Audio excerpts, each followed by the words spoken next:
Generasi muda.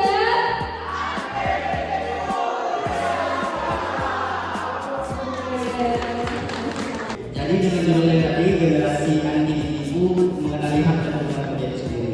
Nah, ada pun tujuan dari penyuluhan kami pada pagi hari ini yaitu untuk adik-adik ini memahami apa itu pengertian dan hubungan kerja itu bagaimana gitu. Terus agar adik-adik ini sudah mengenali berbagai bentuk pekerjaan yang biasa kita temui di kalangan masyarakat itu sendiri. Kemudian adik-adik juga harus memahami bagaimana ciri-ciri lowongan pekerjaan yang palsu. Terus adik-adik juga bentuk pekerjaan. Ada yang namanya itu karyawan tetap, di mana karyawan tetap itu yang dimaksud itu dia ini bekerja dengan jangka waktu yang panjang gitu ya. Dengan kewajiban pekerja. Yang tahu di sini apa itu hak pekerja?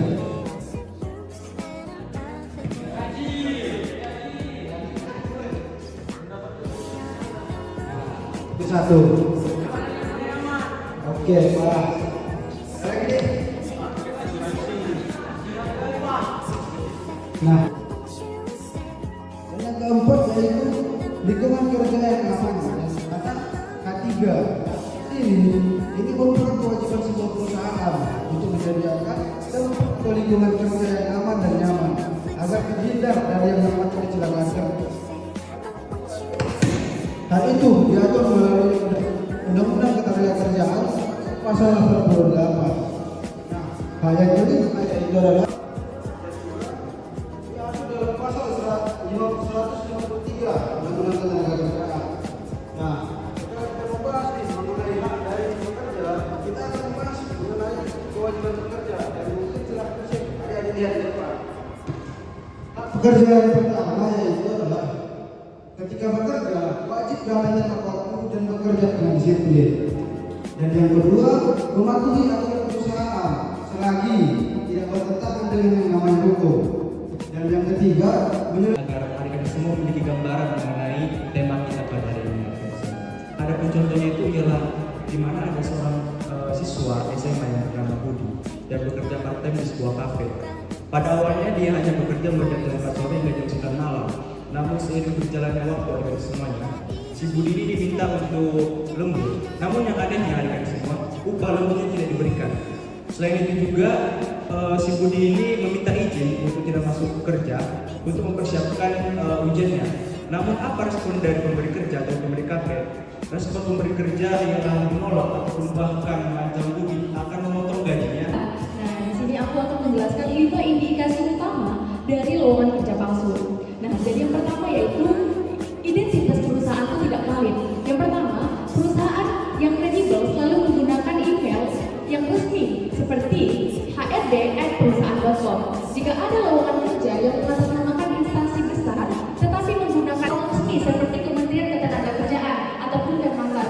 Langkah yang kedua yaitu proteksi data pribadi seperti data sensitivitas seperti foto KTP, swafoto dengan dokumen ataupun juga memberikan nomor rekening. Jangan pernah memberikan nomor rekening kita hanya melalui komunikasi informal seperti chat WhatsApp, chat Instagram ataupun chat Facebook. Hal tersebut dapat mudah disalahgunakan untuk jual ataupun pinjaman online. Lalu langkah yang ketiga yaitu teliti kontrak. Modus penipuan zaman sekarang. Pokoknya kalau ada lowongan yang terlihat too good to be true alias mudah dan gajinya bisa nggak masuk akal, kira-kira kalian bakal melamar nggak? Kenapa enggak?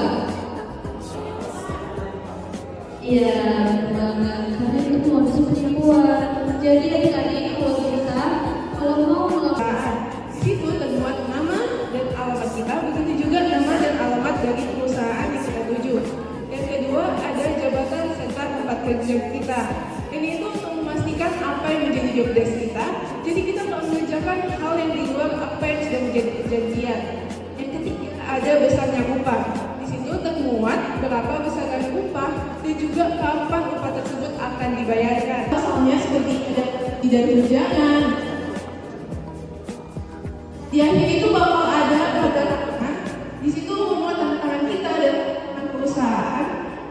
Ada baiknya sebelum tantangan kita tidak membaca semua. Lalu yang terakhir, dalam membaca kontrak kita juga harus memiliki etika. Jika nggak dibayar,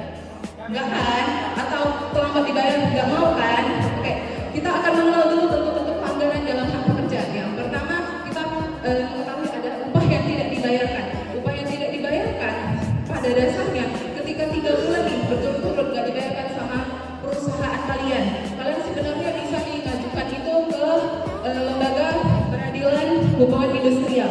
Kita harus tahu ada dasar hukumnya ini adik-adik. Silahkan dibuka ya. Mana kita mau sejahtera ya kan, Boy? Baik, jadi keadilan. Prinsip keadilan itulah yang akan mensejahterakan kita sebagai pekerja. Kualitas dan kuantitas kita lah sebagai pekerja. Tapi kalau tiba-tiba kita keluar, yang merugi siapa? Perusahaannya kan? Nah, alasan mereka sebenarnya untuk mengambil jasa. Tetapi permohonan ijazah itu harus didasarkan kepada kesepakatan antara kedua pihak, yaitu pekerja dan perusahaan. Ketika tidak terjadi Nanti kita bakalan hitung mundur 3, 2, 1 akan langsung cepat-cepat dan paling tinggi. Bakal dapat hadiah nggak nih kak? Betul banget kak. 1. Oke, di sana.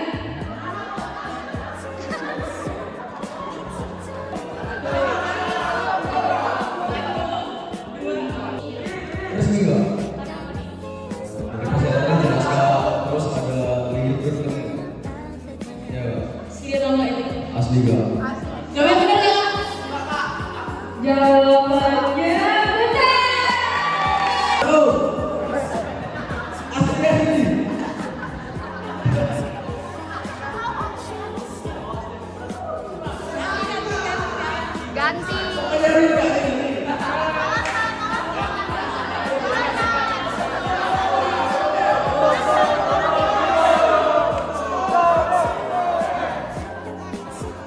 Jawabin benar. Jawab. Boleh dibantu ya lah, saya tembak itu. Oke, boleh dibantu ya. 3, 2.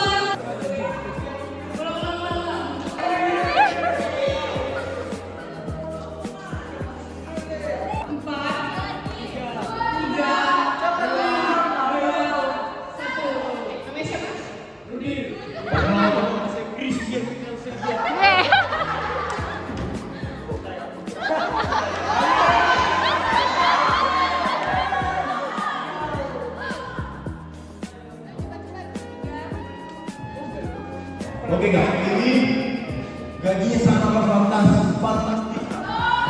Dulu aku kerja